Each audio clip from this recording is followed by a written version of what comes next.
This is Unit 3, Chapter 5, Lesson 3, Properties of Operations. Here's Mrs. Perdue. Hi, today I am going to teach you about the different mathematical properties.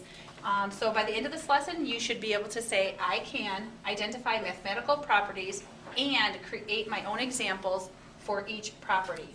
So your target down here would be, can you identify the property shown where you have x plus 42 plus y is equal to 42 plus x plus y. So the first property we are going to talk about is the commutative property. There are two parts to the commutative property. So basically this is where you have the order in which the numbers are added or multiplied does not change the answer, which is called the sum or the product. So your first example is 3 plus 6 is equal to 6 plus 3. If we solve this side of the equation, 3 plus 6 is 9, and this is also 9.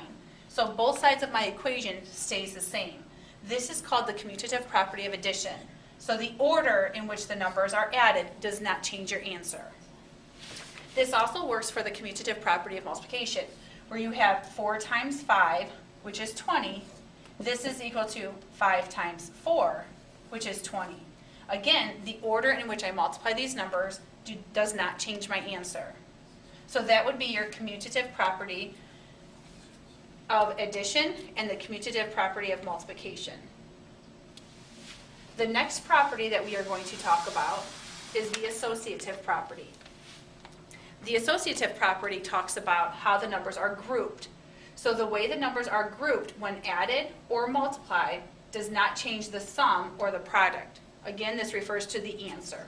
So if you look at this first example, the 2 plus, and in parentheses you have 8 plus 3, is equal to 2 plus 8 in parentheses plus 3. If I solve inside parentheses because I have to follow order of operations, I would have to do 8 plus 3 to give me 11. Then I would add 2. 2 plus 11 gives me 13. But on this side of the parentheses, I have to do 2 plus 8 to get 10. And then I can add 3, and I still end up with 13. So both sides of my equation remain equal. The way that the numbers are grouped is the associative property. Now if you notice, it's easier if we start making groups of 10. So it's easier for our brains to work when we add 2 and 8 together first, because it's easy to add numbers to 10. So when you look at associative property, you want to try to get numbers that group to give you 10. Okay? You can also do this property with multiplication. So the associative property for multiplication, down here you have a times 2 in parentheses, then times 4. This is supposed to be the same as a times, and in parentheses, 2 times 4. Again, you have to follow order of operations, so you would have to do parentheses first. So this, I'm going to put 2 times a times 4. Now notice I put the coefficient in front of the variable. You always want to take the number and put it in front so it looks as the coefficient. Now you can multiply these together and you will end up with 8a.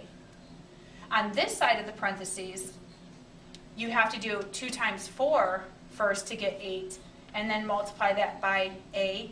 Remember, you're going to multiply this, you need to put the 8 in front of the a to get 8a. So the order in which these numbers are multiplied does not matter. I still get 8a. So the grouping is called the associative property. So now we are going to talk about, can you hit the target? Okay, so the first target that you need to focus on is identify the property shown. You have x plus 42 plus y is equal to 42 plus x plus y. The second target is you need to create an example for the associative property and commutative properties. Good luck.